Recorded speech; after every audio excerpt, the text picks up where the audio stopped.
यसरी मानवघातीको कृत्यमा मैले फेरि अर्को कदम चाले। जुनेलीलाई असहाय स्थितिमा छाडेर आफ्नो बाटो लागे। घर परिवार छिमेकी सबैलाई भेटेर जीवनको एउटा नयाँ दिशा अँगाल्ने आशा लिएर जति जति नौलो जीवनको खोजी म गर्थेँ त्यति नै मेरो मनमा शान्ति हराउँदै गएको थियो। बाहिर खुल्ला वायुमा म जति सास फेर्ने कोसिस गर्थेँ त्यति नै भित्रभित्रै म निस्सासिँदै गएको थिएँ। एउटाको पछि अर्को खाल्डोमा म यसरी हामफाल्दै गइरहेको थिएँ कि मेरो जीवनको स्थिरता झन्झन पुरिँदै गयो। दुर्गतिको परिवर्तन नै मेरो जीवन बन्यो। एउटा भूलबाट उक्स्कन म झन्झन अरू भूलहरू गर्दै जान थालेँ। रक्सालबाट रेलगाडीमा चढेको तेस्रो दिन बिहान म गौहाटी स्टेसनमा आइपुगेँ। गौहाटीको उही पुरानो परिचित प्लेटफर्ममा टेक्ने बित्तिकै मेरो हृदय एक प्रकारको सङ्कोच, लज्जा, आशंका र त्रासले भरियो। खुट्टाहरू अघि बढ्न गाह्रो मानिरहेका थिए। बिस्तारै प्लेटफर्मको पुल पार गरी छेउैको सरकारी मोटर अफिसतिर लागे। परबाट आउँदै गरेको एकजना मान्छे ईश्वरी जस्तै लाग्यो। एकपल्ट हृदय साह्रो गरी काप्यो। एकातिर भाग्ने प्रयत्न गरि नै रहेको थिएँ। त्यो मान्छे एउटा छेउको पसलमा केही किन्न थाल्यो। त्यसलाई राम्ररी निहालेर हेर्दा मैले आफ्नो भ्रम चाल पाएँ। त्यो ईश्वरी थिएन। तर कहीँ ईश्वरीसित जम्काभेट नहोस् भन्ने कुराले मेरो मन झन् झस्कन थाल्यो। सिलाङबाट आएका कुनै परिचित चेहराले मलाई देख्ला भन्ने कुराले पनि मेरो मन, मेरो हृदय खोताल्न थाल्यो।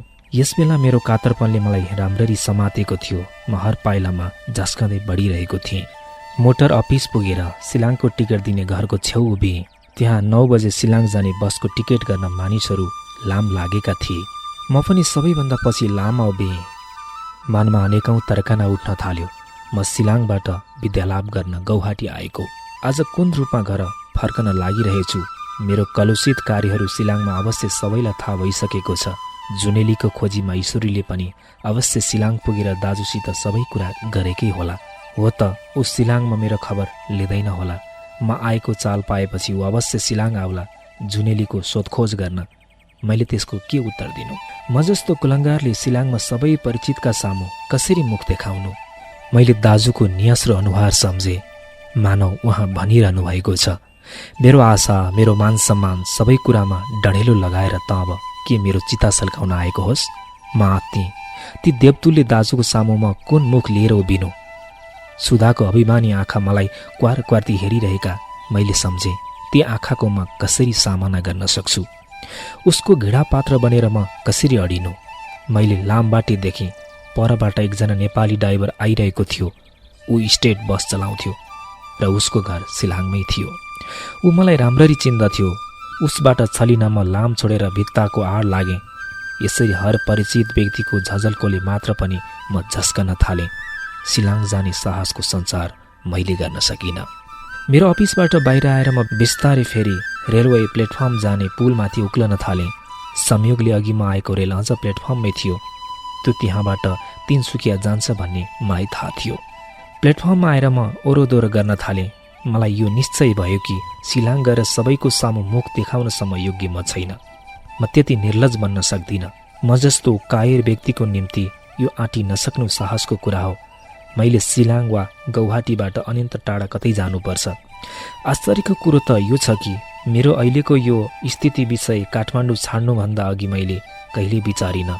मेरो मनमा यो कुरा आउँदै आएन कि सिलाङ जाने साहस म गर्न सक्दिनँ। घर परिवारकै सम्झनाले मलाई काठमाडौँ छोड्ने प्रेरणा दियो। यसैको आधारमा म जुनेलीबाट मुक्त हुन चाहन्थेँ। तर अघिको मेरो परिचित ठाउँ गौहाटी आइपुगेर मात्र मेरो कातरपनले मलाई छेक्यो।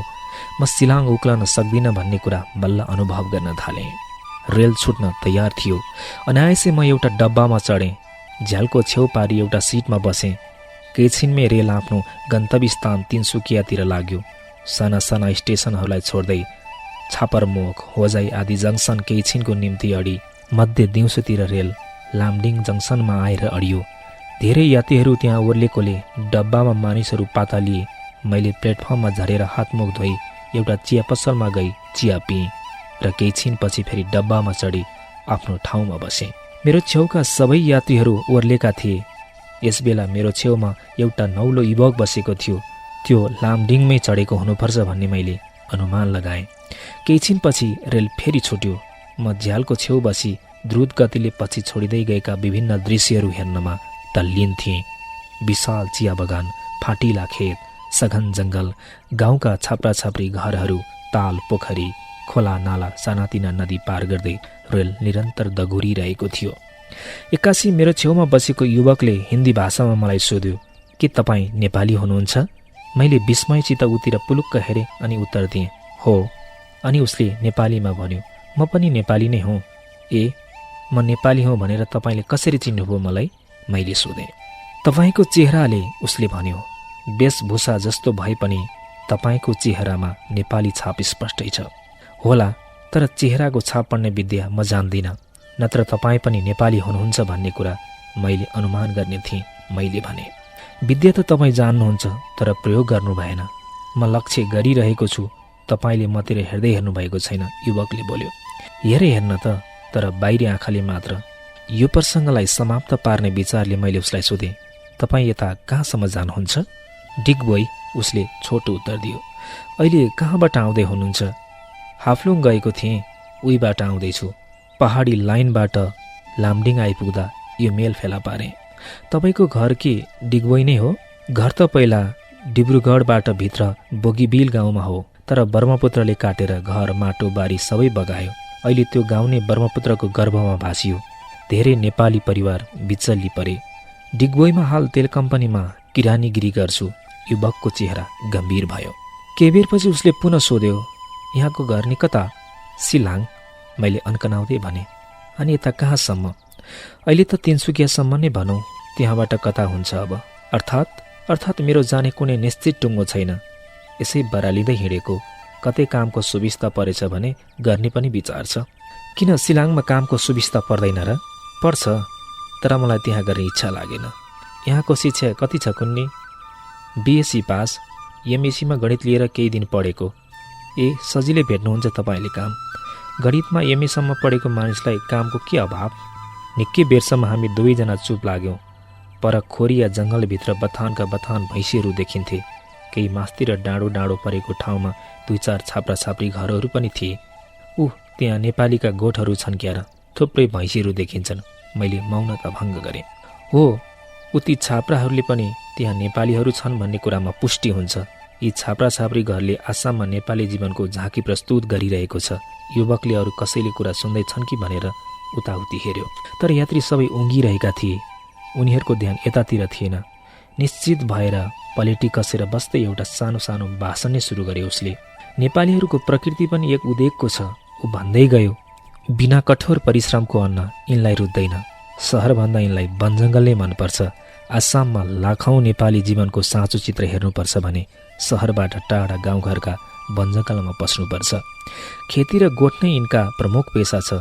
ब्रह्मपुत्रको तीर काँसघारी, खगडा, इकडाको हाबी माझ भैँसी गोठमा यिनको जीवन बसेको छ। वन फाँडेर घाँस, कुएर, तोरीपाटाको खेती गर्नमा यी व्यस्त छन्। अनकन्टार जङ्गलको माझ ठुला ठुला नाम्ले रुखका मुढाहरूमा आरा रेट्ने नेपालीकै छोरा भेटिन्छन्। भैँसीका पुच्छर समातेर घन्टौँ ब्रह्मपुत्रको बाढीमा होलिने साहस नेपाली सन्तान बाहेक अरू कसैको हुन सक्दैन। म सिलाङमै हुर्केको मानिस, तराई आसामका धेरै कुराहरू मलाई राम्ररी थाहा पनि थिएन। आसामी नेपालीहरूको जीवन सम्बन्धी कुराहरू सुन्दा मलाई निकै चाख लाग्यो। मैले युवकलाई निहालेर हेरेँ। ऊ मेरै समवयस्क थियो। उसका कुराहरूले ऊ निकै अनुभवी प्रतीत हुन्थ्यो। केही छिनपछि फेरि उसले खुट्टा पसारेर आफ्नो बसाइको ढाँचा फेरेर भन्न थाल्यो, अघि नेपालीहरू आसाम पस्दा यो ठाउँ जङ्गला मुलुक थियो।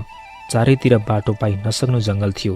नेपालीहरू भैँसी खोज्न हिँड्दा जङ्गलमा बाटो बिराइएला भन्ने डरले काँसको बुच्कामा गाँठो पार्थेर साँध राख्थे रे। यस सम्बन्धमा एउटा कथा पनि प्रचलित छ। अङ्ग्रेजी शासनकालमा सरकारले जङ्गल फाँडेर आबाद गराउने विचारले मानिसहरूको नाउँमा माटो दर्ता गर्ने योजना लिएछ। तर त्यो जङ्गल कसका नाउँमा दर्ता गराउनु, कोही माटो लिन अघि सर्दैनन्। त्यसै बेला जङ्गल विभागका एकजना साहेब घोडामा शिकार खेल्न जाँदा काँसका बुच्कामा पारेका गाँठाहरू देखेछ। यी गाँठाहरू कसले पारेको भनी उसले सोधखोज गर्दा नेपालीहरूले एक अर्को नाउँ भनिदिएछन्। अनि साहेबले जुन जुन गाँठा जसले पारेका हुन् त्यो भाग तिनैको नाउँमा दर्ता गरिदिने भएछ। यस कुराले सोझा नेपालीहरू अब नाउँमा माटो दर्ता भयो भने भुसुक्के तिरो तिर्नुपर्छ भन्ने डरले आफूले पारेका गाँठाहरू फुकाउन थालेछन्। यस्तो त्यो युग थियो। नेपालीहरूले त्यस्तो जङ्गल उघारेर खेतीपाती लाउन थाले। गाउँ बस्ती बढ्दै गयो, सहरहरू बन्दै गए अनि नेपालीहरू चाहिँ त्यो ठाउँ छाडी झन् जङ्गलतिर पस्दै गए। उनीहरू शहरको जलवायुबाट टाढा, शिक्षाको राँकोबाट अलग हुँदै गए। हिजो नेपालीहरूले भैँसी बाँधेको छाप्रोमा आज कल कारखाना चल्छन्, ठुल्ठुला महाविद्यालय खोलेका छन्, तर नेपालीहरू उही जङ्गलको जङ्गलै छन्। युवकका कुराले म निकै प्रभावित भएको थिएँ। पट्टाइ लाग्दो रेलको यात्रामा पनि समय मजाले बितिरहेको थियो। एकछिन बिसाएर आफ्नो वक्तव्य उसले फेरि आरम्भ गर्यो। कस्तो आसम, कस्तो भो, अरू कुरा परै जाओस्, हाम्रै बाजेले डिब्रुगढ सहरभित्रै बँदेलको घोडा चढेको कुरा गर्दा आज म नै बौलाहा ठहरिन्छु। बँदेलको घोडा चढ्नुभयो? कसरी? म छक्क परेँ। त्यही त, तपाईँ नि मेरा मगज बिग्रेका भन्नुहुन्छ। तर कुरो यस्तो छ, मैले अचम्म मानेकोमा ऊ झन् आनन्द लिँदै भन्न थाल्यो। उहिले हाम्रा बा पनि नजन्मदैको कुरा, बाजे त्यति बेला भर्खरको जवान हुनुहुन्थ्यो। डिब्रुगढमा अहिले जहाँ मेडिकल कलेज छ त्यसैको छेउमा उहाँको गोठ थियो रे। चारैतिर जङ्गल, दिउँसे बाघ देखिने ठाउँ। एक दिन ठुलो साँझ टरेपछि बाजेले गोठ बाहिर निस्की टस बाल्दा पर बँदेल आउँदै गरेको देख्नु भएछ। अरू केही नभेटाउँदा छेवैबाट एउटा चिरुवा दारू टिपी टस निभाएर बँदेल नजिक आएपछि हान्छु भन्ने सुरले चुपचाप ढुक्नु भएछ। बँदेल तर्सेर उफ्रेछ र कसो गर्दा बाजेकै टाङमुनि छिर्न आइपुगेछ। अब के थियो, बाजेले राम्रै घोडा चढेर दुई खुट्टाले अट्टाई अगाडि दरो गरी घोक्रामा समाउनु भएछ। बँदेल वाक्क गरेर अघि सर्न खोज्दा घाँटी कस्नु हुँदो रहेछ, अनि पछि सर्न खोज्दा दुई खुट्टाले त्यसको भुँडी थिद्दिनु हुँदो रहेछ।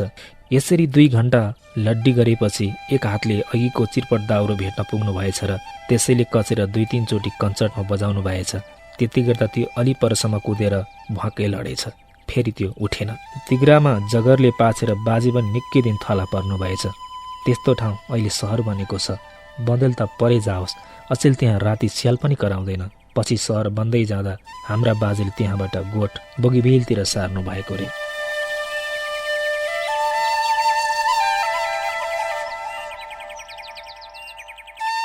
युवकका यी कुराहरू सुन्दा मलाई आगो ताप्दा सुन्ने बुढी बजैको कथा जस्तै लाग्यो। परन्तु उसको बाजेको कथा सत्य हो भन्ने कुरामा मलाई शङ्का थिएन। केही क्षणपछि उसले फेरि उही नेपालीका प्रसङ्ग आरम्भ गर्यो। जातीय भावनामा ऊ ज्यादै बगेको थियो। ऊ भनिरहेको थियो, वास्तवमा नेपाली जातिमा एउटा साह्रै राम्रो गुण छ। उनीहरू जुनसुकै परिस्थितिमा पनि आफूलाई गाम्न सक्छन्, जोसुकैसित पनि मिलेर बस्न सक्छन्। आसामको तराई खण्डमा नेपालीहरू असमिया जातिसित मिलेर उनीहरूको भाषा सिकेर प्रतिभावसित बसेका छन्। पहाडी इलाकामा पनि पहाडी जातिसित उत्तिकै मिल्न सकेका छन्। लुसाई पहाडमा जानुहोस्, नेपाली लुसाई सहर नै बनेर बसेका छन्। खसिया मुलुकमा त्यहाँको आदिवासीसितै आफूलाई गावेका छन्। त्यसका साथै उनीहरूले जुनसुकै स्थितिमा पनि आफ्नो जातीय गौरव, संस्कृति र भाषाको रक्षा गरेका छन्। लौ त भनौँ भने यहाँका आदिवासी विशेष त पहाडी जातिलाई विभिन्न प्रकारको खेती गर्ने, गाई भैँसी पालेर दुध दहीको व्यापार गर्न पनि प्रथम नेपालीले नै सिकाएको हो। उसको यो कुरामा पर्याप्त तथ्य थियो। यस दिशातिर मैले कहिल्यै विचारेको थिइनँ। अहिले यस युवकको कुराले मलाई खसिया पहाडको सम्झना गरायो। त्यहाँ मैले जान्दा जान्दै पनि आलु सागपात बाहेक अरू चिजबिजको खेती थिएन। पछि नेपालीहरूले अन्य खेती गर्न थाले। पहाडमा गरा काटेर खेत बिराई उनीहरूले धान रोप्न थाले, मकै फापर कोदो छर्न थाले। उनीहरूको देखासेखी अचेल अरूले पनि यी कुराको खेती गर्न थालेका छन्। युवकको वाक प्रवाह चलि नै रहेको थियो। रेल डिमापुर रोड स्टेसनमा आएर अडियो। चिया बेच्नेवाला छेउमा आएकोले मैले 2 प्याला चिया लिएँ। एउटा प्याला युवकतिर बढाएर एउटा म पिउन थालेँ। केही छिनपछि रेल फेरि दगुन्न थाल्यो। बोल्दा बोल्दा थकित भएर हुक्याएर युवक मौन थियो। तपाईसित यति धेरै कुरा भए, तर तपाईँको नाउँ मैले जान्न सकिनँ। मैले नै मौनता भङ्ग गरेँ। मेरो नाउँ भोपाल बुढा थोकियो, अनि यहाँको? मेघराज। प्रत्युत्तरमा सत्य नाउँ नै मेरो मुखबाट निस्कियो। तपाईँको परिवारमा को छन्? मैले सोधेँ। म र मेरी आमा 2 जना मात्र। दिदी एउटा थिइन्, उनको बिहे भयो। तपाईँको बिहे भएको छैन? प्रश्नले म आफै झस्किएँ। उसले यही प्रश्न गरेमा के उत्तर दिनु भन्ने कुराले मलाई गजगसायो। अहिलेसम्म त भएको छैन, युवकले उत्तर दियो। त कहिलेसम्म होला जस्तो छ? आमाको विचार छिट्टै गर्नेछ, तर मेरो अहिले नगर्ने। तपाईँसित के ढाँट्नु? आमाकै ढिपीले म हाफलोङ केटी हेर्न गएको थिएँ, तर केटी मलाई मन परिन। मन नपरेकी केटीसित बिहे नगर्नु नै भलो। केटी राम्ररी जाँचेर नै बिहे गर्न असल हो, नभए दाम्पत्य जीवन पछि खल्लो हुन्छ। हो, तर तपाईँ कसरी जाँच्नुहुन्छ र? एक झल्को केटीको चेहरा हेरेर वा उसित 2 कुरा गरेर कसरी थाहा पाउनु? त्यो आफूले चिताए जस्तै निस्किन्छे। पुरुष र स्त्री दुवै एकअर्काको परिपूरक हुन्। आफूमा जुन कुराको अभाव छ त्यही कुरा स्त्री जातिबाट हामी पाउन सक्छौँ। आफ्नै पत्नीबाट पाउने व्यवहार हामीले कल्पनामा अघि नै बसाइसक्यौँ। आफूले खोजेको व्यवहार चेहरामा अवश्य लेखिएको हुँदैन। त्यो कुरा हामी एक झल्को केटीलाई हेरेर जाँच्न सक्दैनौँ। ऊ भन्दै गइरहेको थियो, मैले उछिन्ने चेष्टा गर्दै भने, तर उसको रूप त हामी जाँच्न सक्छौँ। म त सम्झिन्छु पत्नीको रूप पुरुषको निम्ति सबैभन्दा आवश्यक वस्तु हो। हामी कुरूपा पत्नी अवश्य कल्पना गर्दैनौँ। पुरुषको निम्ति नारीको रूप अवश्य चाहिने नै वस्तु हो। तर रूपको परिभाषा सबै पुरुषको निम्ति एकै हुँदैन। गोरा मुखाकृति हुँदैमा नारीलाई सबै पुरुष मन पराउँदैनन्। फेरि दाम्पत्य जीवनमा रूप दीर्घकालीन वस्तु होइन, यसलाई प्रधानता दिन सकिँदैन। वास्तवमा पुरुषले नारीमा चाहने कुरा हो उसको नारीत्व, जो पुरुषमा हुँदैन। अनि नारीत्वको परिभाषा निकै लामो छ। रूप प्रधान वस्तु ठहरिने भए 70% नारीमा रूपको कमी हुन्छ र तिनको विवाह हुने नै थिएन। मैले देखेँ भोपाल ज्यादै चिन्तनशील व्यक्ति छ। प्रत्येक दिशामा उसको चिन्तन पुगेको छ। नारीत्व सम्बन्धी उसको कुरा मेरो विचारसित मिल्दथ्यो। कुनै पनि पुरुषले नारीमा नारीत्व नै चाहन्छ, पुरुष प्रवृत्ति देख्न चाहँदैन। सुन्दरता दीर्घकालीन वस्तु होइन भन्ने कुरा पनि मैले प्रत्यक्ष नै अनुभव गरेको थिएँ। यदि त्यसो नहुँदो हो त मैले सुन्दरी जुनेलीलाई त्याग्ने थिइनँ। भोपालका कुरा रसिला थिए। मैले फेरि उसलाई कोट्टाएँ। रूप दीर्घकालीन वस्तु होइन, भित्री व्यवहार तपाईँ एक झलकमा जाँच्न सक्नुहुन्न। त्यस स्थितिमा तपाईँले हेरेको केटी किन तपाईँलाई मन परेन? मेरो भाग्य, भोपालले भन्यो। रूप प्रधान वस्तु नभए पनि केटीमा हुनुपर्ने कुराहरूमध्ये यो पनि एउटा हो। मैले हेरेकी केटी कुरूपा अवश्य छैन, तैपनि मैले उसलाई मन पराइन। वास्तवमा बिहा भाग्यले मात्र हुन्छ। राम्री नराम्री पत्नी पाउनु भाग्यकै कुरा हो। बुढा पुरानाले भने झैँ देखेकोले हुन्न, लेखेकाले हुन्छ। भनिसकेर ऊ गम्भीर बन्यो। उसका कुरामाथि म विचार गर्न थालेँ। भाग्यको कुरो मेरो जीवनमा कति सत्य प्रतीक भएको थियो। मेरो विवाहको निम्ति कयौँ केटीहरूको कुरा चल्यो, तर मैले कुनैमा कान दिइनँ। आखिर अब बिहे हुन आँट्यो त मैले सुधालाई हेर्नसम्म पनि आवश्यक ठानिनँ। त्यो भाग्य नै त हो। केही छिनपछि भोपालले फेरि भन्यो, तपाईँ निकै अनुभवी हुनुभए जस्तो छ दाम्पत्य जीवन विषयमा। अवश्य विवाहित हुनुहुन्छ क्या होइन? प्रश्नले मलाई निकै अप्ठ्यारो पार्यो। दोधारमा कुरा राख्ने प्रयत्न गर्दै भने, अनुभवका कुरा त मैले भन्दा तपाईँले नै वार्ता गर्नुभयो। म त तपाईँको तर्कले परास्त भएँ। जहाँसम्म मेरो बिहेको प्रश्न छ, त्यो भयो भन्दा पनि हुन्छ, भएको छैन भन्दा पनि हुन्छ। कारण बिहे भयो तर पत्नी छैनन्। ओहो, के त उहाँको? होइन, तिनी जीवितै छिन्, तर मेरो साथमा छैनन्। मैले उसको कुरा टुङ्गिन नपाई उछिनेर भने, ए बुझेँ, उनी पहिलो गइन् तपाईँलाई छाडेर। भोपालले आफ्नो अनुमान व्यक्त गर्यो। मलाई छाडेर होइन, मैले छाडेको भन्न खोजेँ मैले, तर शब्द मुखबाट निस्केन। म चुप लागेँ। केही छिनपछि भोपालले नै आरम्भ गर्यो फेरि, शिक्षा दीक्षा पाएर पनि नेपाली आइमेहरू पहिलो जान पछि सर्दैनन्। यो त परम्परा नै पो हुन आँट्यो होइन त? नेपाली पुरुषवर्ग पनि त एउटीमै मात्र सन्तोष गर्दैनन्। उनीहरू एउटीलाई दुत्कारेर अर्की ल्याउँछन्। यो प्रवृत्ति नेपालीमा खुब छ। हो, तर नेपालीमा मात्र किन, यो प्रवृत्ति पुरुष मात्रमा पाइन्छ। यो पुरुष प्रकृति नै हो।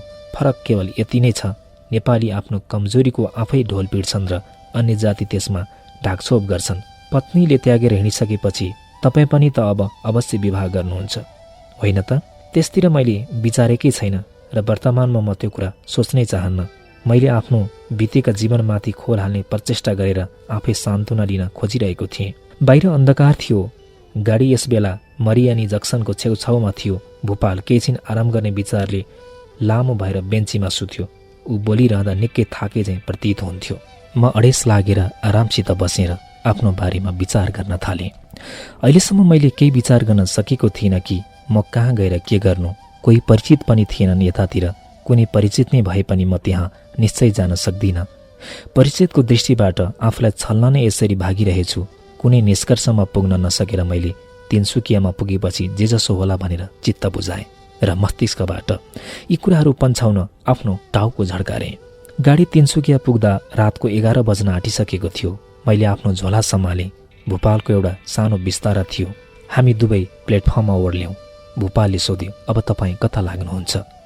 आज त यही प्रतीक्षालयमा रात बिताउनु पर्ला, भोलि एउटा विचार होला। मैले भने, होइन, भोक निकै लागेको छ।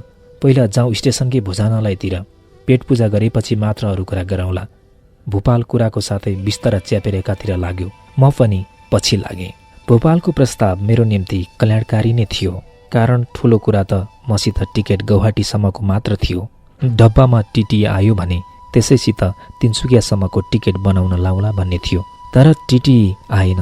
अहिले फाटकमा टिकट जाँच्न बसेको थियो र म बिना टिकट निस्कन सक्दैनथेँ। मलाई थाहा थियो केही छिनपछि टिकट जाँच्ने फाटकमा रहने छैन र म सजिलै छिर्न सक्नेछु।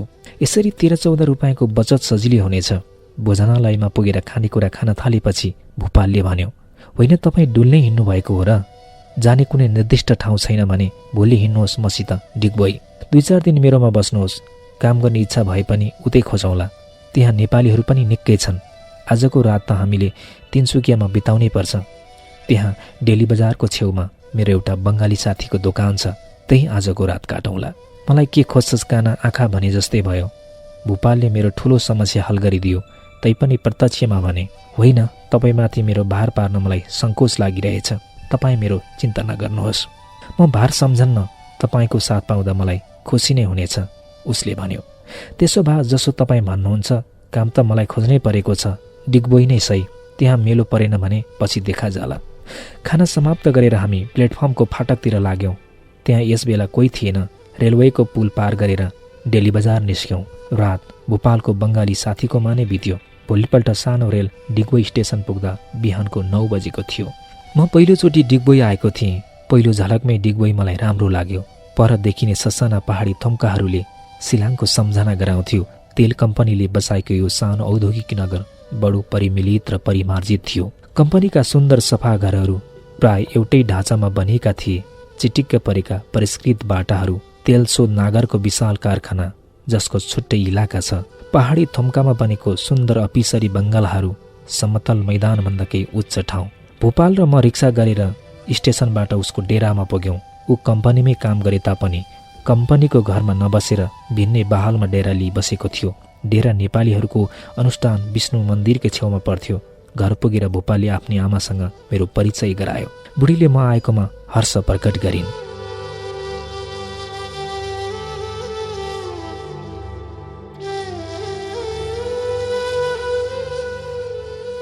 भोपालसित डिगबोई डुलेर 2 दिन बित्यो। उसले धेरैसित मेरो परिचय गरायो। कामको निम्ति 1-2 ठाउँ आवेदन पत्र पनि दियो। कम्पनीका स्कुलहरूमा काम दिलाउन उसले वेलफेयर अफिसरसित मेरो सिफारिस पनि गर्यो। तर झट्ट काम पाउन निकै गाह्रो कुरा थियो। विष्णु मन्दिरको छेउमा नेपालीहरूकै प्रयत्नले बनेको एउटा भवन थियो। बेला बेला सार्वजनिक कार्यहरू, सभा आदि त्यहाँ हुन्थे। अरू बेला त्यसैमा एउटा प्राथमिक पाठशाला पनि चल्थ्यो। त्यहाँ गतिला शिक्षकहरू थिएनन्। भोपाल स्वयं त्यस स्कुल सञ्चालन समितिको अग्रगण्य व्यक्ति भएकोले अन्त काम नपाउन्जेल त्यहाँ नानीहरू पढाउने प्रस्ताव उसले मेरा सामु राख्यो। मैले केही आपत्ति गरिन। सेवा नै सम्झेर त्यहाँ काम गर्न राजी भएँ। तनखा अवश्य साह्रै थोरै थियो। जेनतेन समय काटिँदै गयो। मेरो मानसिक शान्ति पूर्ण रूपले हराइसकेको थियो। वर्तमान जीवनसित म सन्तोष गर्न सक्दिनथेँ। मेरो वास्तविक परिचय भोपाल वा अरू कसैलाई थाहा होला भन्ने डर पनि मलाई थियो। यद्यपि यहाँ मलाई कसैले चिन्दैनथ्यो। तैपनि सिलाङ र डिगबोई साह्रै टाढा होइन र सधैँभरि मैले आफ्नो यथार्थ लुकाउन गाह्रो छ भन्ने कुराले म झस्किरहन्थेँ। मेरो दुष्कर्मले मेरो मगज खलबलाइरहेको थियो। मेरो अतीत एकान्त पाउने बित्तिकै मेरो मगज वरिपरि आएर रेङ्न थाल्थ्यो। कहिले जुनेली भन्थी मलाई छल्नुभयो भने मेरो आँसुले पिर्नेछ। कहिले सुधाको कातर दृष्टि म देख्थेँ अनि कहिले रिताको त्यो पछिल्लो रूप मेरो सामु झल्कन्थ्यो। मेरो आत्मा छटपटाइरहन्थ्यो। मेरो कुकृतिप्रति मलाई क्षोभ थियो, तर साँचो रूपमा मलाई पश्चाताप भन्नु जस्तो केही थिएन। मैले भोगेको कुनै जीवन म फेरि पाउन चाहन्नथेँ। न म सुधासितै सन्तुष्ट थिएँ, न चुनेलीसित। यिनीहरूप्रति गरेको अन्यायप्रति म केवल ग्लानि अनुभव गर्थेँ। वास्तवमा मेरो मनस्थिति त्यो चोरको झैँ थियो, जो आफ्नो चोरी प्रवृत्तिप्रति ग्लानि अनुभव गर्छ, तर चोरेको वस्तुबाट मुनाफा उठाउन छाड्दैनन्। मेरो हृदयमा एउटा सुखद परिवार, आफ्नो इच्छा अनुकूल पत्नी मेरो कल्पनामा बेला बेला चिहाउन छाडेका थिएनन्। रितालाई अँगाल्ने साहस नभएकोमा अब चाहिँ म कहिलेकाहीँ पछुतो गर्थेँ। मलाई लाग्थ्यो मैले खोजेको वस्तु ऊबाट म प्राप्त गर्न सक्ने थिएँ। उसको हृदयमा म प्रति जुन प्रेम थियो त्यो त्याज्य थिएन। हो त यो पनि उम्किएको माछो ठुलो भएको मात्र हुनुपर्छ।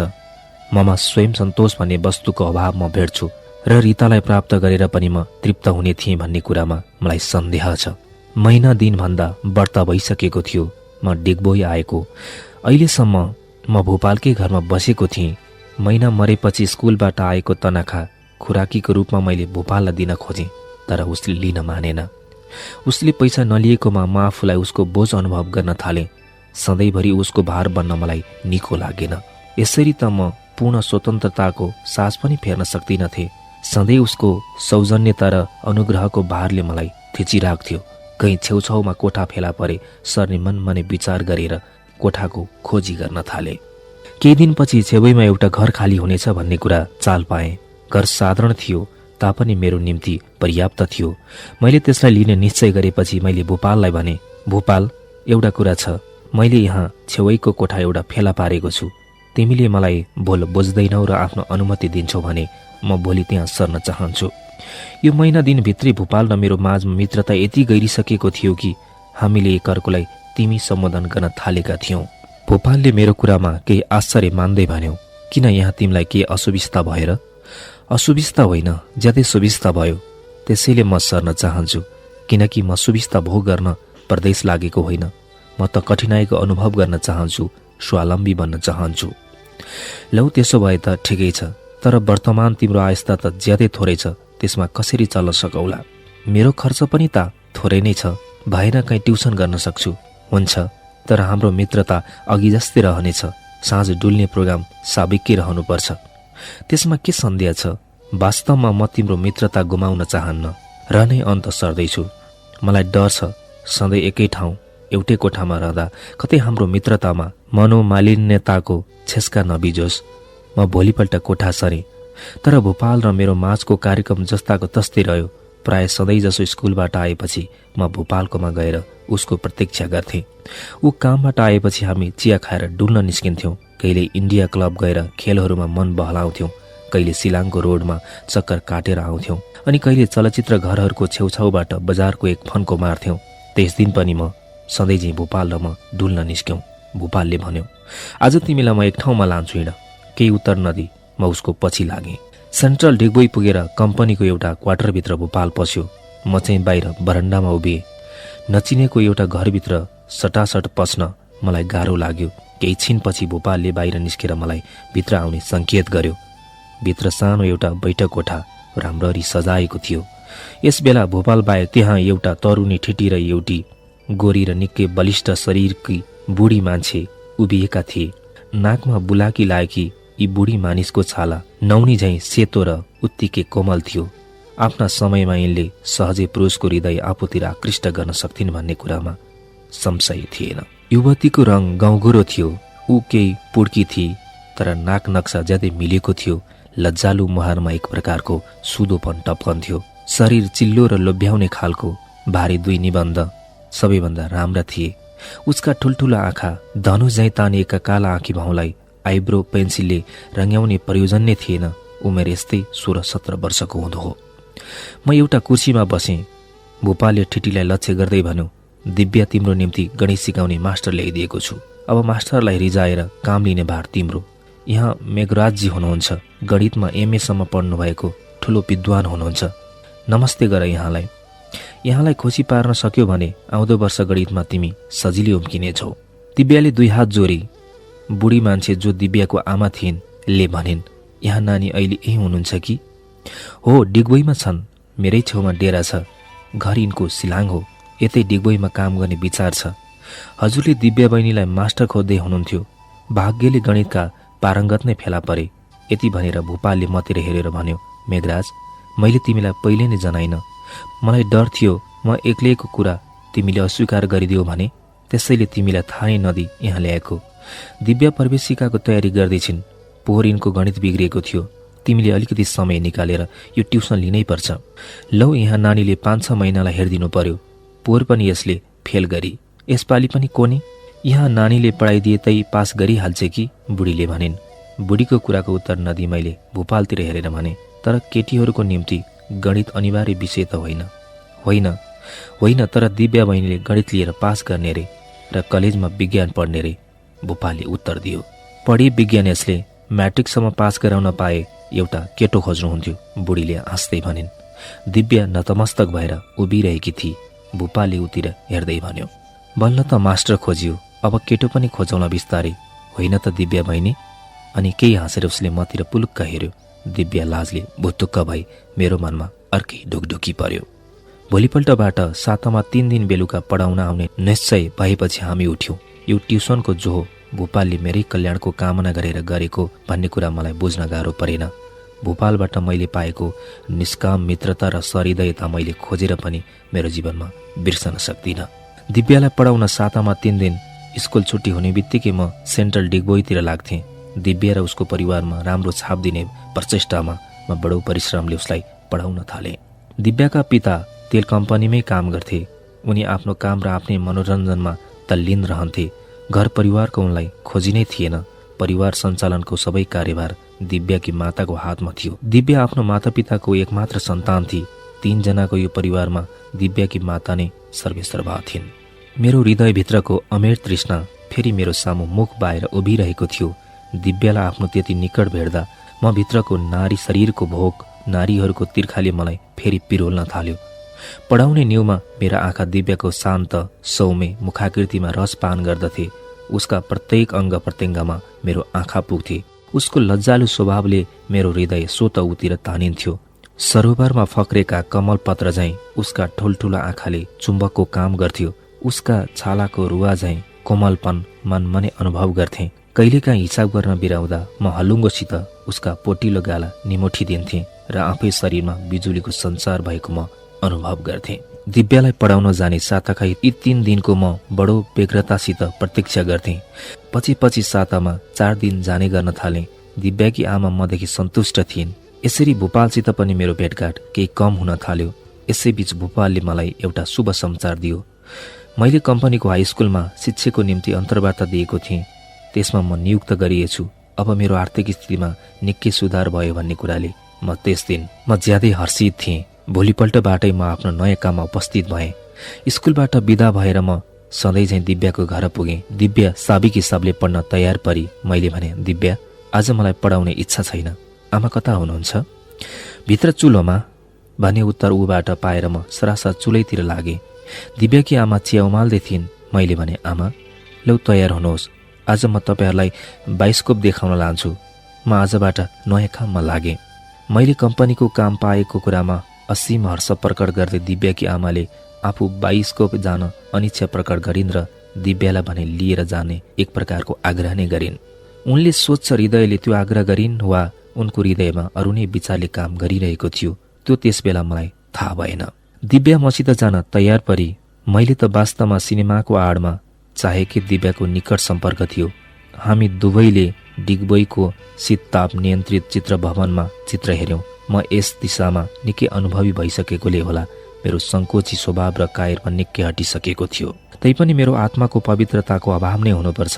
म दिव्यालाई छुनसम्म पनि डराइरहेको थिएँ। उसलाई लोजन वा बदाम दिनुपर्दा मेरो हातमा कम्पन हुन्थ्यो। चित्र सकिएपछि हामी दुवै एउटै रिक्सामा चढी दिव्याको घरतिर लाग्यौं। रिक्सा थरथर्किँदा वा मोडमा घुम्दा हामी दुवैको शरीर एकअर्कोमा टाँचिन्थ्यो।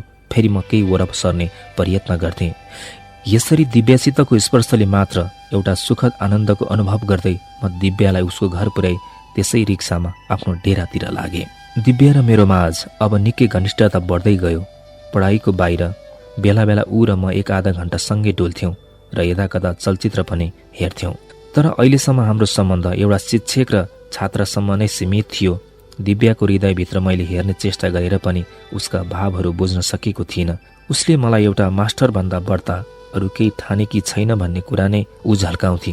अनुचित दिशातिर बढ्ने प्रेरणा उसबाट मैले कुनै रूपमा पनि पाइन। ऊ वास्तवमै एउटी सुधी नारी थिए। लज्जा उसको अलङ्कार थियो।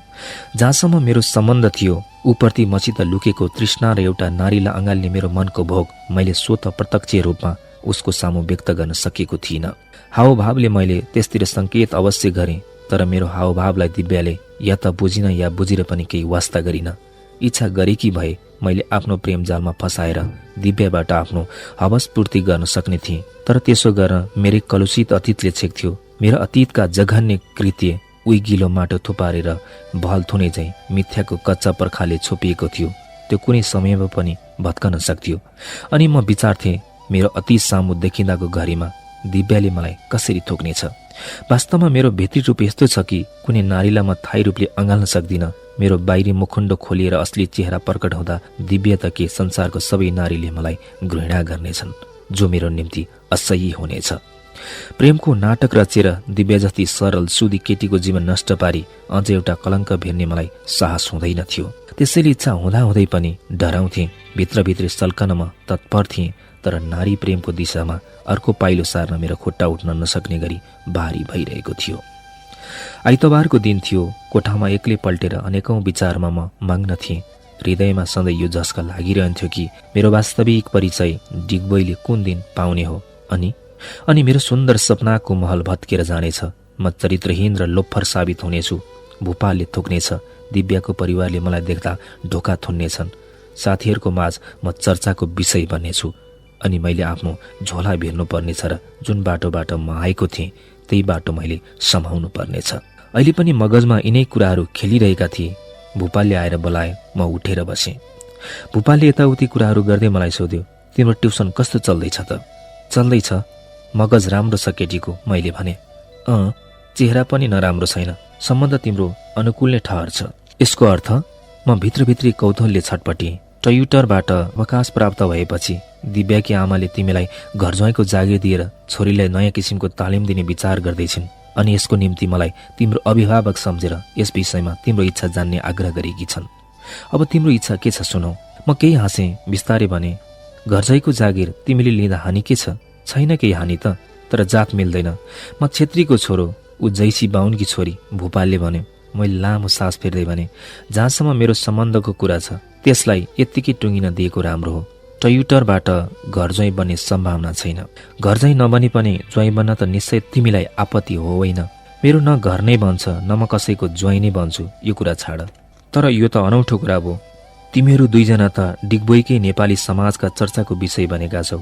तिमीहरूको सँगै डुलफिर, सिनेमा हेराई इत्यादिले गर्दा तिमीहरूको विवाह हुन्छ भन्ने सबैले अनुमान गरेका छन् अनि दिव्याकी आमालाई पनि यही विश्वास छ कि तिमीले यो सम्बन्धलाई अस्वीकार गर्दैनौ। हेर दिव्या अहिलेसम्म मेरो छात्रा मात्र हो। यसबाहेक उप्रति मेरो अन्य कुनै धारणा छैन। सँगै डुलफिर गर्नु भविष्यमा हुने वैवाहिक सम्बन्धको सङ्केत होइन। फेरि सँगै हिँड्नु डुल्नु अनुचित हो भने त्यसको निम्ति दिव्याको अभिभावकहरू जिम्मेवार छन्। उनीहरूबाट लुकाएर वा उनीहरूको इच्छा र आज्ञाको विरुद्ध हामीले कहिल्यै डुलफिल गरेका छैनौँ। मैले स्पष्टीकरण दिएँ। भूपालले दोधारमा पर्दै भन्यो, त्यो त हो, तर दिव्याको आमाले यसको अर्कै अर्थ निकालेकी छन्। जे होस्, अहिले त यस कुरामा टाउको खपाउनु पर्ने केही छैन। समयले तिम्रो विचारधारामा परिवर्तन ल्याएछ भने पछि हेरौँला। आजभोलि नै विवाह गर्नुपर्ने त होइन। अहिले त दिव्याको परीक्षालाई नै 7-8 महिना छ।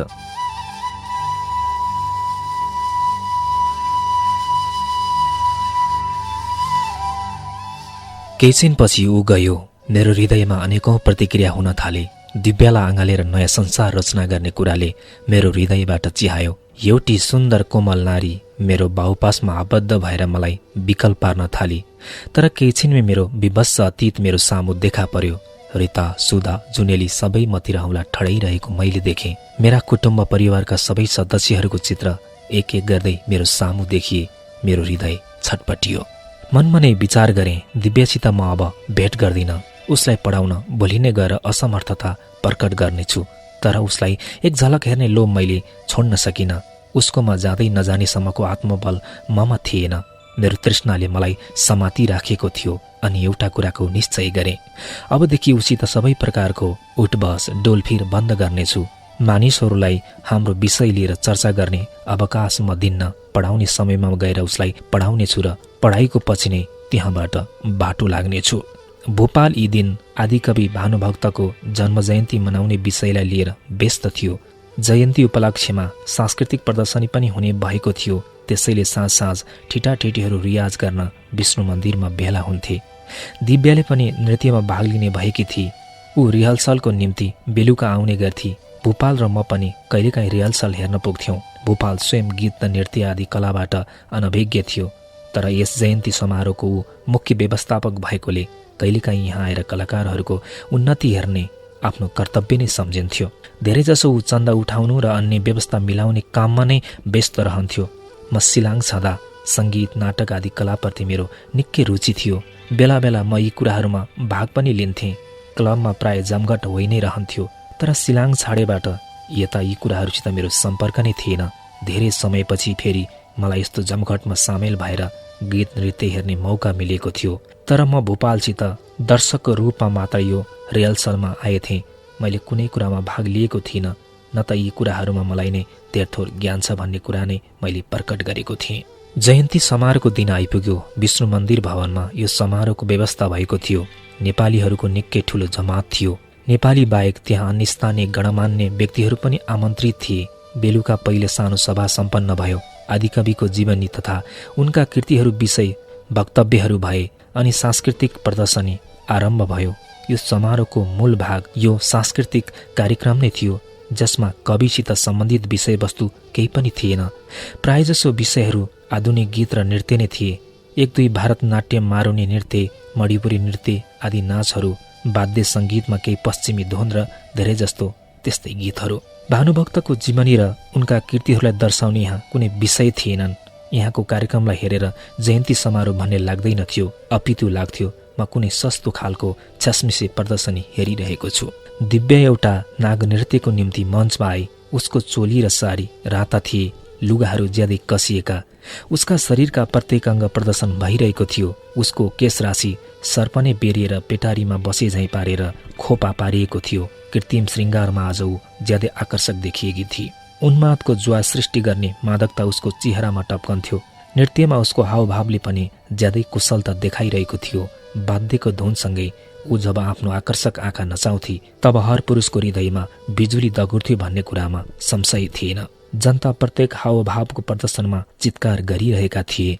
दिव्यालाई आज एउटा नौलो रूपमा देख्दा ममा एक प्रकारको रोमाञ्च भइरहेको थियो। मेरो तृष्णाले मलाई ज्यादै व्याकुल पार्दै लगेको थियो। विस्तृत समुद्रको छेउमा उभिएको एउटा प्यासो यात्री झैँ म आफूलाई अनुभव गरिरहेको थिएँ। लज्जा र सरलताकी प्रतिमा त्यो दिव्या। कलाको क्षेत्रमा पनि उस्तै दक्ष थिए। यस कुराले मेरो हृदय झन् धर्मराउन थालेको थियो। हृदयको एक कुनामा कता नजानिदो रूपमा ईर्ष्याले पनि काम गरिरहेको थियो। धेरै गुण र रूपको एकै ठाउँ समावेश भएको यो तरुणी कसको पढाइ सूत्रमा बाँधिन्छे अनि त्यो व्यक्ति अवश्य म हुने छैन भन्ने कुराले म मनमा नै पिरोलिरहेको थिएँ र दिव्याको भावी जीवनमा आउने पुरुषमाथि म आरिस गरिरहेको थिएँ। अनि किन हो एक्कासी मलाई लाग्यो दिव्या मलाई अवहेलनाको दृष्टिले हेर्छे। उसलाई आफू कलाकार भएकोमा निकै घमण्ड छ र ऊ मलाई यस दिशामा मूर्ख सम्झन्छे। उसका आँखामा आफू ओचिरहेको भान मलाई भयो। एक्कासी मेरो मनमा आयो, किन म यस कार्यक्रममा एउटा गीत नगाउँ। आफूलाई गायकको रूपमा दिव्याको आँखाबाट मन हेरे। उसको आँखामा आफूले आफैलाई निकै अग्लिएको पाएँ अनि म उठेर ग्रिन रुमतिर लागेँ। भोपाल त्यही थियो। मैले भने, भोपाल, मलाई पनि यस समारोहमा एउटा गीत गाउने मन छ। भोपाल तीन छक परेर मतिर हेर्न थाल्यो। उसको मुखबाट केवल तिमी गाउँछौ निस्क्यो। म गाउन सक्छु भन्ने उसले सपनामा पनि विचारेको थिएन। मैले भने, मौका चाहन्छु, कार्यक्रममा मेरो गीत राखिदेऊ। अवश्य अवश्य, तिमीलाई केही छिनमै बोलाइनेछ भन्दै भोपाल कार्यक्रम घोषणा गर्ने ठिटोतिर लाग्यो। मेरो अभ्यास छुटेको निकै दिन भइसकेको थियो, तर एउटा गीत मलाई राम्ररी सम्झना थियो जो मैले सिलाङमा धेरैचोटि गाएको थिएँ। यो गीत लोकधुनमा बनेको थियो र अभ्यास बिनै पनि म सजिलै गाउन सक्थेँ। मलाई विश्वास थियो त्यहाँ गाइएका गीतहरूभन्दा यो गीत निम्न स्तरीय ठहरिने छैन। सिलाङमा यसले निकै लोकप्रियता प्राप्त गरेको थियो। मेरो नाउँ घोषणा गरियो। मञ्चमा हार्मोनियमको छेउ आइपुग्दा मेरो मुटु ढुक्क गर्यो। मेरो निम्ति यो सर्वथा नौलो वातावरण थियो। एकचोटि दर्शकतिर हेरेँ। मैले चिनेका धेरै दर्शकहरूको आँखामा कौतूहल थियो। ग्रिन रुमतिर यसो च्याएँ। भोपाल छेउमै उभिएर हेरिरहेको थियो। केही पर दिव्यालाई छक्क परेर मतिर हेरिरहेको देखेँ। ममा एउटा नयाँ स्फूर्ति जाग्यो। एउटा गौरवको भावना हृदयमा अनुभव गरेँ अनि मैले हार्मोनियममा औँला फेर्दै आरम्भ गरेँ मेरो प्रिय गीत। झोली तुम्बा भिरेको, घरबाट सबै त्यागेको, तिम्रै खोजीमा हो नि मैले बुझिल्यौ। गीत सकियो। दर्शकहरूले हर्षध्वनि गरे। धेरैले फेरि एउटा अर्को गीत गाउने अनुरोध गरे। चारैतिरबाट उल्लासपूर्ण चित्कार गुन्ज्यो। मेरो मन गर्वले ढक्क फुल्यो। दर्शकहरूतिर हात जोड्दै म बिस्तारै ग्रिन रुमतिर लागेँ। भोपालले, तिमी त छुपेर स्तम्प निस्कियो मिस्टर, खुब छक्कायो हामी सबैलाई भन्दै अघि बढेर अँगालो हाल्यो। धेरैजनाको बधाईसितै दिव्याले पनि मलाई बधाई टक्राएर हर्ष प्रकट गरे। मैले सबैसित यस्तो भाव व्यक्त गरेँ मानौ यसको मलाई वास्तै छैन। यो त मेरो निम्ति साधारण कुरा हो र हृदयभित्र आनन्दको सीमा थिएन। सबै कार्यक्रम सकिँदा 11 बजिसकेको थियो। सेन्ट्रल डिगबोई आएका कलाकार दर्शकहरू सबै दुईटा गाडीमा कोचाकोच भएर गए। दिव्या त्यसरी कोचेर जान चाहिन। उसका मातापिता छोरीको नृत्यपछि नै दिव्यालाई पुर्याइदिने भार म र भोपालमाथि सुम्पिहिँडिसकेका थिए। त्यहाँ 2-4 बचेकाहरू चाहिँ रिक्सामा गए। भोपालले दिव्यालाई केचिन पर्खन लायो। हामी दुवै उसलाई पुर्याउन जाने भएका थियौँ। तर भोपाल छिट्टै उम्कन सक्ने स्थितिमा थिएन। त्यहाँ धेरै कुराको व्यवस्था मिलाउनु थियो। स्वयंसेवकद्वारा बाहिरबाट आएका मानिसहरू पुर्याउनै थियो। हो त अघि यी कुराहरूतिर उसको ध्यान गएको थिएन र दिव्यालाई पुर्याउन तत्पर भएको थियो। उसले भन्यो, मेघराज, तिमी दिव्यालाई पुर्याएर फेरि यहाँ आऊ अनि सँगै घर जाउँला। दिव्यालाई रात 20 एक्लै पुर्याउन जान मलाई गाह्रो लागिरहेको थियो, किनभने मलाई स्वयं आफूमाथि नै विश्वास थिएन। कसैले यसरी उसित सँगै हिँडेको देख्नबाट म जोगिन पनि चाहन्थेँ। यता कति दिनबाट उसलाई पढाउन सिवाय उसित मैले डुलफिल गर्न एकदमै छाडेको थिएँ। रिहर्सलमा पनि ऊ अन्य कलाकारसितै आउने जाने गर्थी। म दोमन गर्दै दिव्यासित उसको घरतिर लागेँ। रिक्सा फेला पार्ने पनि कुनै सम्भावना थिएन। सुनसान निर्जन पथमा हामी दुवै बढिरहेका थियौँ। दिव्याको आजको रूपले मेरो मगज नै गोलमालिएको थियो। उसको नृत्य, त्यो अनुपम श्रृङ्गार, भावपूर्ण मुद्राहरूको प्रदर्शन, सबै कुरा मेरो आँखामा नाचिरहेका थिए। अहिले रात 20 सुनसान सडकमा ऊ मेरै छेउ थिए। सबै स्थितिले मलाई ज्यादै भावुक र उन्मत्त पारेको थियो। दिव्या, बिस्तारै मैले निस्तब्धता भङ्ग गरेँ। म तपाईँसित बोल्न चाहन्न, कृत्रिम रोष देखाएर दिव्याले भने। किन? आज अरू सबै मेरो गीतबाट प्रसन्न भए, तिमी किन रिसायो? मैले भने।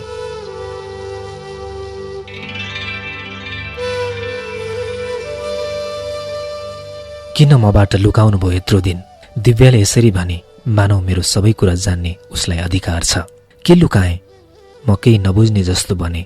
कि तपाईँ गीत गाउन जान्नुहुन्छ? त्यो मैले कसरी लुकाएँ? आज तिमीले थाहा पाइहाल्यौ। उपयुक्त समय र ठाउँमा सबै कुरा जाहिर भइहाल्छ। अस्ति मैले सोद्धा म त कला विषयमा चिल्ले छु भन्नुभएको होइन? उसले अघि एक दिनको कुरा दर्शाई। कलाको क्षेत्र अगाध ठुलो छ दिव्या। गीत गाउन जान्नु नै कला विषय जानकारी राख्नु होइन। कलाको ज्ञान विषय त म चिल्लै छु, त्यसमा तिमीलाई मैले ढाँटिन। मैले कुरा टार्नको निम्ति यति व्याख्यान दिनु पर्यो। ऊ बोलिन। फेरि केही क्षण निस्तब्धता रह्यो। दिव्या, मैले फेरि बोलाएँ। हजुर, उसको उत्तर थियो। यसरी निर्जन पथमा रात बीच एक्लै मसित हिँड्न तिमीलाई डर लाग्दैन? मेरो उत्पट्याङ प्रश्न सुनेर उसले मतिर पुलुक्क हेरेर बिस्तारै प्रश्न गरी। डर कस्तो? यदि तिमीलाई मैले बलजबती समाए भने? यो बौलट्टी कुरा मेरो मुखबाट निस्क्यो र म स्वत झस्केँ। परन्तु दिव्यामा कुनै प्रतिक्रिया भएन। उसले सरल पारामा सोधी, तपाईँ त्यत्रो साहस गर्न सक्नुहुन्छ? एक प्रकारको मादकताले म लट्ठिएको थिएँ। मैले उसलाई एक हातले अँगालो हाल्दै भने, मेरो साहस देख्यौ? उसले केही प्रतिवाद गरिन, मात्र भने, आज तपाईँ साहसी बन्नुभएछ। यसमा साहसको प्रश्न छैन दिव्या, यो नैतिकता र चरित्र बलको प्रश्न हो। म तिम्रो सरलता र विश्वासको अनुचित लाभ उठाउन चाहन्न। जान्दछौ हाम्रो विषय लिएर समाजमा के चर्चा चलेको छ? मैले भने। के? दिव्याले प्रश्न गरी। यही कि हाम्रो बिहा हुन्छ। थाहा छ मलाई। अनि त तिमी मसित विवाह गर्न चाहन्छौ? गरे भने तपाईँसितै गर्नेछु। ऊ ज्यादै भावुक बनेकी थिए। तर म को हुँ, अघि म के थिएँ, त्यो केही पनि त तिमीलाई थाहा छैन। मैले तपाईँले देखेकी छु। अरू कुरा जान्ने मलाई उत्सुकता छैन। अनायासै म एकछिन अडिएँ र दिव्याको चेहरा आफूतिर फर्काई उसको निधारमा चुम्बन अङ्कित गरेँ। तर यसमा कामुकता लेस मात्र पनि थिएन।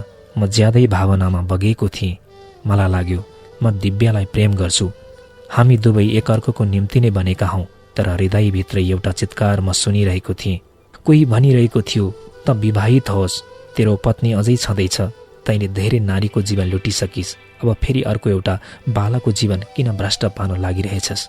संसारमा कुनै नारीले तेरो तृष्णा मेट्न सक्दैनन्। दिव्यालाई पनि त त्याग्नेछस्। प्रेम होइन त केवल कामुकताले जलिरहेछस्। तेरो हृदय नारी प्रेमको निम्ति खोक्रो छ, अझ किन च्याक्दैनस्? मैले दिव्याको घिच्रोबाट हात झारेँ र उनको दाहिने हात आफ्नो देब्रे हातले समातेर हातेमालो गर्दै भने, तर दिव्या, तिमीलाई म आफ्नो बारेमा सबै कुरा भन्नेछु। मेरो अतीत कथा तिमीमा जाहेर गर्नेछु। त्यसपछि पनि तिमीले मलाई अपनाउन चाहेको खण्डमा म एकमात्र तिमीलाई आफ्नो जीवन सञ्चालिका बनाई यो जीवन बिताउनेछु। दिव्याको घर आइपुग्यो। म उसलाई घरभित्र होलेर लगत्तै फर्केँ। मनमा अनेकौं लहर उठिरहेका थिए। दिव्यासित सम्बन्ध जोड्ने कुरामाथि अनेकौं विचार आए।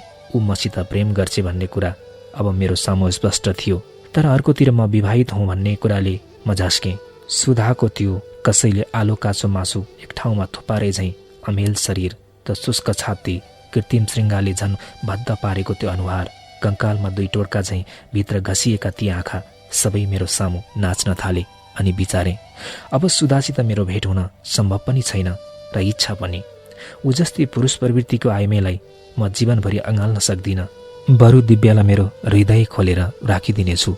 सबै कुरा उसलाई सुनाएर आफू सत्यवादी बनेर उसमाथि प्रभाव पार्नेछु। उसलाई जसरी पनि मनाउनेछु र उसित मेरो नवजीवन आरम्भ गर्नेछु। भोलि नै दिव्यालाई आफ्नो विगत जीवनको कथा सुनाउने निश्चय गरे। म विष्णु मन्दिर पुग्दा भोपाल र अरू स्वयंसेवकहरू सबै काम सकेर थकाइ मेट्न चिया खाँदै थिए। राति प्राय 1 बज्न आँटेको थियो। मैले पनि चिया खाएँ। भोपाल र म घरतिर लाग्यौँ। भोलिपल्ट म फेरि दिव्याकोमा पुगेँ। आफ्नो अतीत उसको सामु खोल्ने मैले अठोट गरेको थिएँ। तर उसको छेउ पुग्ने बित्तिकै मामा अर्कै कुरा खेल्न थाल्यो। सबै कुरा उसको सामु राख्ने साहस हरायो। यसो गर्नु मूर्खता हो भन्ने मैले ठाने। मैले सोचेँ जब दिव्यालाई थाहा हुनेछ कि म विवाहित हुँ र मेरो पत्नी छँदैछ, त्यसमाथि कसैको घर फोरेर अर्की एउटी नारीलाई काठमाडौँ लगेर अलपत्र पारी म हिँडेको हुँ, तब उसले मसित विवाह त के मलाई हेर्न पनि चाहने छैन। उसको हृदयमा मेरो निम्ति घृणा सिवाय अरू केही हुने छैन। मेरा सबै सपना चुडिने छन्। बरु पहिले उसित विवाह भइहालोस्, त्यसपछि आफ्नो सबै कुरा दर्शाएर उसित क्षमा मागुला, उसको समक्ष आत्मसमर्पण गरौँला। अनि केही समयपछि स्वतः उसले मलाई जीवन उत्सर्ग गर्छे, त्यो व्रत राम्रो हुनेछ। त्यसबेला ऊ एउटा बन्धनमा बाँधिएकी हुन्छे र उसलाई उम्कन गाह्रो हुनेछ। त्यसरी आशाको अर्को हतेउरी म बाँड्न थालेँ र दिव्यासित विदा भएँ। यस्तै धर्ममा म समयसित बगिरहेको थिएँ। विगत जीवनको कालो दहमाथि एउटा धराप तिर्छै, त्यसबाट पार भएर म नयाँ जीवन भेट्न पुग्ने आशामा थिएँ। तर हृदयभित्र एउटा कुनामा यो विश्वासले जरा हालेको थियो कि धराप आखिर धराप नै हो, म त्यसबाट खस्नेछु अनि यसरी अतीतको दहभित्रै म विलुप्त हुनेछु। त्यसबाट उम्केर नौलो जीवन भेट्न सम्भव छैन। दिव्याको पिताले पनि मेरो सामु विवाहको प्रस्ताव राख्नुभयो। म मौन रहेँ। मेरो मौनतालाई उहाँहरूले सम्मति सम्झनुभयो। वास्तवमा यो सम्मति नै थियो। त्यसैले दिव्याको परीक्षापछि नै विवाह गरिदिने सपना उहाँहरूले डुब्नुभयो। मैले पनि उहाँहरूकै सपनामा आफ्नो विपना बिर्सने प्रयत्न गरिरहेको थिएँ। दिव्या नौलो जीवनको प्रतीक्षामा थिए। मलाई विगत जीवनले लखेटिरहेको थियो। समय बित्दै गयो। शरदको पछि हेमन्त अनि शिशिर। मेरो जीवनमा पनि शिशिर थियो, वसन्तलाई भेट्टाउन खोज्ने शिशिर। परन्तु यसको अन्त कसरी हुन्छ मलाई थाहा थिएन। प्रकृतिले ल्याउने वसन्त त आयो अनि बित्यो पनि, तर मेरो जीवनको वसन्त बेपत्ता भयो। एक दिन साँझ पख म ओछ्यानमा पल्टिरहेको थिएँ। भर्खरै दिव्यालाई पढाएर आएको थिएँ। बाहिर भोपालको स्वर सुनियो। मेरो आँखा स्वत दैलोतिर गए अनि म एकछिन विस्मित भएँ। आफ्नो वरिपरि सबै कुरा घुमिरहेको भान मलाई भयो। ममा उठ्नैसम्म शक्ति रहेन। हृदयको धड्कन जोर जोरसित चल्न थाल्यो। म वाक्क भएर हेरिरहेँ। धमिलो प्रकाशमा मैले देखेँ दैलोमा भोपालसित ईश्वरी उभिरहेको छ। केही स्थिर भएर मैले भने, आउनुहोस्। दुवैजना भित्र आएर कुर्सीमा बसे। केही छिनपछि ईश्वरीले भन्यो, भन्नुहोस् मेघराजजी, के हालचाल छ त? उसको यो व्यङ्ग्यले म झन गाडिएँ। उतिर हेर्ने साहस मलाई भएन। यस्तै छ, नतमस्तक भएर मैले उत्तर दिएँ। फेरि मौनता छायो। यो मौनताले मलाई झन् साह्रो निडिरहेको थियो। केही छिनपछि ईश्वरीले नै आरम्भ गर्यो, यहाँ मलाई देख्दा तिमीलाई अचम्म लाग्यो होला। म आफ्नो कामको सिलसिलामा यहाँ आएको थिएँ। यहाँ भोपालजीले तिम्रो नाउँ लिँदा मलाई शङ्का लाग्यो कि तिमी नै हुनुपर्छ। मेरो शङ्का वास्तवमा सत्य निक्ल्यो। म मौन थिएँ। फेरि केही छिन निस्तब्धता छायो। भोपाल एउटा पर्यवेक्षकको रूपमा चुपचाप बसेको थियो। फेरि ईश्वरीले नै व्यङ्ग्य कस्यो, भन्नुहोस् लट्टेजी महाराज, किन चुप लाग्नुभयो? केही त बोल्नुहोस्। म फेरि पनि निरुत्तर थिएँ। ईश्वरी पुनः भन्न थाल्यो, तिमीले आफूलाई मेरो सामु अपराधी सम्झेका होलाउ, त्यसैले तिमी झस्क्यौ। तर पछिल्लो कुरालाई बिर्स। हुन त तिम्रो अपराध क्षम्य छैन, तर मैले तिमीलाई क्षमा गरिदिएँ। तर तिमी यहाँ लुकेर बस्ने केही कारण छैन। मैले यहाँ सुने तिमी बिहा गर्ने फेरमा छौरे। अब अरू कुनै नारीको जीवन खाल्डामा हाल्ने चेष्टा नगर र घर जाऊ। केही महिना अघि सिलाङमा जाँदा म तिम्रो घर पसेको थिएँ। दाजु साह्रै चिन्तामा हुनुहुन्थ्यो तिम्रो बारेमा। अनि सुधा भाउजू तिम्रै प्रतीक्षामा छिन्। ती देवीलाई अब धेरै नसताऊ। म भोलि नै घर चिठी लेखिदिनेछु तिमी आउँदैछौ भनेर।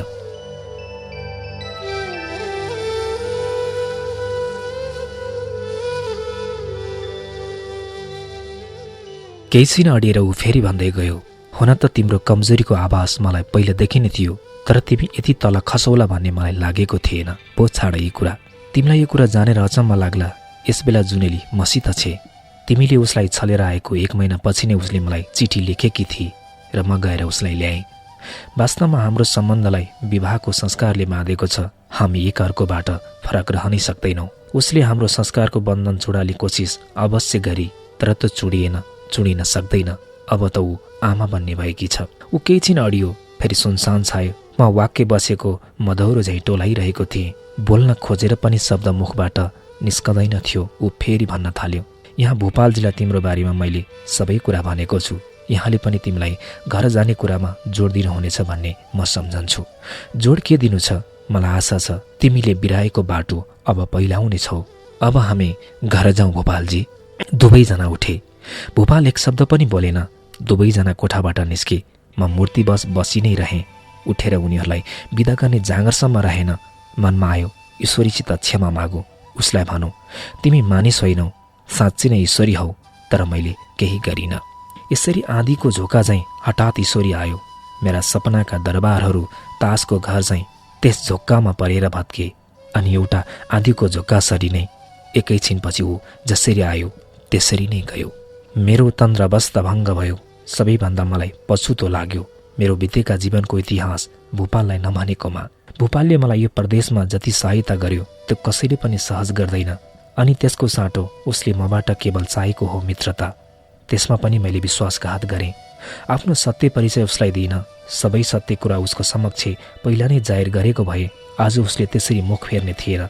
यो स्पष्टै थियो कि ईश्वरीले मलाई क्षमा गरे पनि भोपालले मलाई क्षमा गरेन।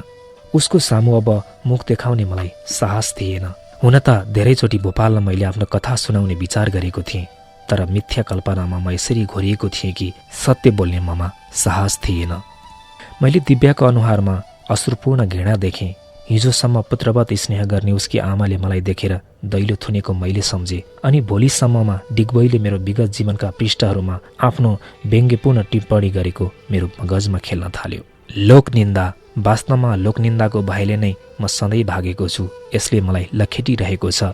सिलाङ फर्कन नसकेको पनि मूल कारण यही नै हो। र अब डिगबोईमा पनि अडिने ठाउँ मैले देखिनँ। मलाई बस्ने इच्छा पनि थिएन। यहाँका सपना टुङ्गिसकेको थियो। म बिउजिसकेको थिएँ। मैले घडी हेरेँ। अहिले 7 मात्र बजेको थियो। डिगबोईबाट तिनसुकियातिर जाने रेलगाडी 8:30 बजे छुट्थ्यो। मैले लुगा लाएँ। तेल कम्पनीमा काम गर्न थालेबाट मेरो आयस्ता निकै हुन्थ्यो र खर्च साह्रै थोरै। त्यसैले प्रत्येक महिना प्राय 200 जति रुपियाँ बचत हुन्थ्यो र अहिलेसम्म मसित 2000 भन्दा बढी रुपियाँ जम्मा थियो। सबै रुपियाँ आफूसितै राखेको थिएँ। सुटकेसबाट रुपियाँ झिकेर गोजीमा हालेँ। त्यस सुटकेसमा चाहिने लुगाफाटो र अरू आवश्यक सामग्री, कागजपत्र इत्यादि भराएँ। अर्को एउटा झोलामा केही ओढ्ने ओछ्याउने लुगा खाँतखुत पारेँ। घरको तालचा मारेर सुटकेस र झोला झुन्डै विष्णु मन्दिर आएँ। चाबी भोपाललाई दिनु भनी सम्झाएर पुजारीको हातमा दिएँ। त्यहाँबाट एउटा रिक्सा टिपेर स्टेसनतिर लागेँ। तिनसुकियाबाट गौहाटीको निम्ति गाडी 11:30 बजी राति छुट्थ्यो। म त्यहाँ आइपुग्दा गाडी छुट्न अझै झन्डै 2 घण्टा समय बाँकी थियो। मैले सुटकेस खोलेर चिठी लेख्ने कागज र 2टा खाम झिकेँ। स्टेसनकै एक कुनामा बसी 2 चिठी लेखेँ, एउटा भोपाललाई र अर्को दिव्यालाई। चिठीमा विशेष केही थिएन। उनीहरूको सौजन्यता र सहृदयताप्रति धन्यवाद ज्ञापन गरेको थिएँ र आफ्ना त्रुटिहरूप्रति क्षमा मागेको थिएँ।